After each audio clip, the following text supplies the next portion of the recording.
We're part of the Lisan group, so we've got about 5 to 6 restaurants in total, not necessarily all Indian. So we've got a steak restaurant, Argentine steak restaurant. So we've got 2 dotted around in Birmingham, and we've opened recently one in Leicester.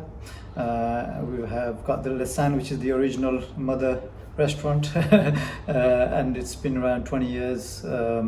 And essentially that was the first fine dining Indian sort of thing, and then we branched out. This was the second outlet we've done 13 years ago, and I sort of rebranded, and this has been my little baby. I be here, and my elder brother is the owner of the whole group, the original founder. He looks after the other restaurants. Essentially what we do is try not to do anything pretentious. I don't like to use the word authentic because it means different things to different people. But essentially, we're trying to keep things real, and it's recipes that have been developed over the years, and I take good bits, so I don't limit myself to just one regional cooking. So it's taking good bits from wherever. So we've got South, we've got dosas, we've got South Indian fish curries. We take more drier dishes from Rajasthan and that kind of and over the years we've been known for what we call thalis. So it's a spread of food that you get on a platter, and people love it here, and we change the veg of the day, and so it rotates, so we keep things excited. We do chef specials here, so it's slightly different from what typical Indian restaurant would offer, but like I say, so at the same time, we are still trying to do things a bit more in terms of signature items that you won't find anywhere else. So it's all recipes developed in-house, and by myself. So we've got a different mix of variety of things to offer here. Okay, so essentially what we cooked today is what arguably one would say is the basis of what we know as chicken tikka masala, but this is known as the butter chicken, which you get from the Punjab region. It's a tomato-based sauce, so as you notice, there's no food coloring, whereas chicken tikka masala, they put food coloring and ready-made paste and so forth, so it's not necessarily good for you with the preservatives and so forth. You can see we cook from scratch there, so a lot of tomato base, then a lot of onions, so which we've sort of caramelized already, and then we've used paste, like cashew nut paste. So it's makhan. So makhan means butter.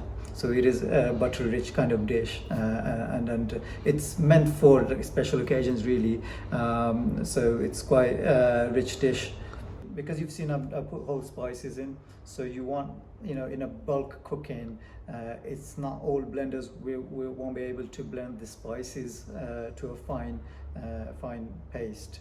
So I rather not strain my sauces, don't want to lose any of the flavors. So I would prefer a blender that makes all the sort of whole spices smooth. So I've got cinnamon sticks in there, cardamoms in there, bay leaves. So it'll be a test to see bay leaves, for example. Sometimes blenders can miss.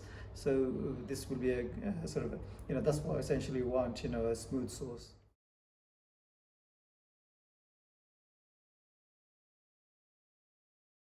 Good thing about it I like is the 2 settings that we have.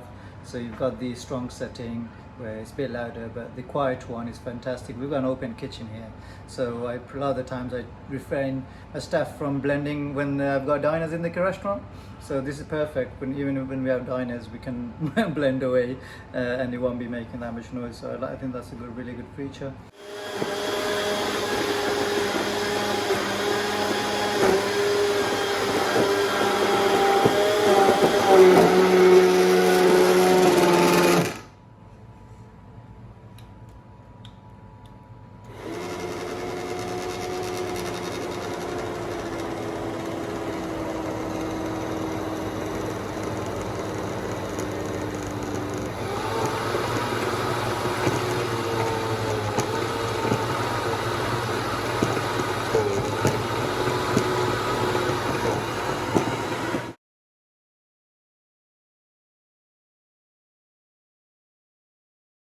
It's done the job. It's made the sort of all the spices into a smooth paste.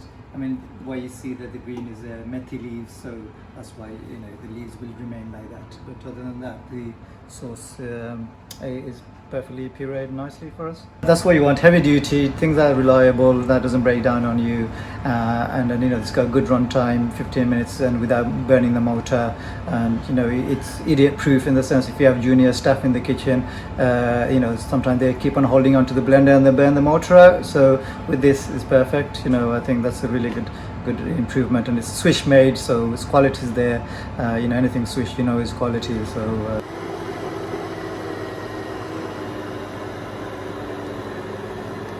quiet, isn't it?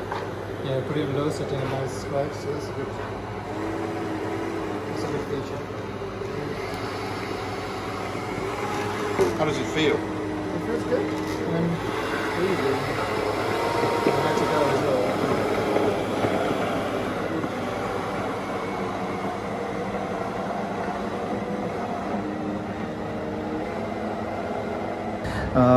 Yeah, and you can even stand it up. It seems like on the low setting.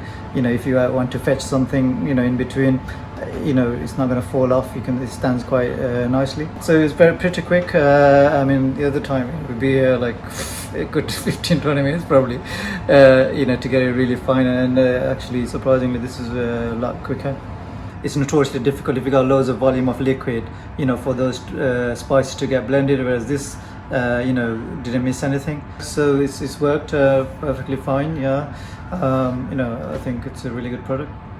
So one of the good features about this is got a safety button underneath, so prevent you from accidentally pressing and actually making the machine go. So that's a good feature actually in comparison to what else is out there in the market. So the bottom underneath, so you've got your on and off button at the top, and you press another button underneath as well on the actual arm itself. So there's a button here. So the button there. Okay, so you won't just turn on by pressing on and on off here. You got a safety button here. So I think that's quite a nifty, good safety measure there.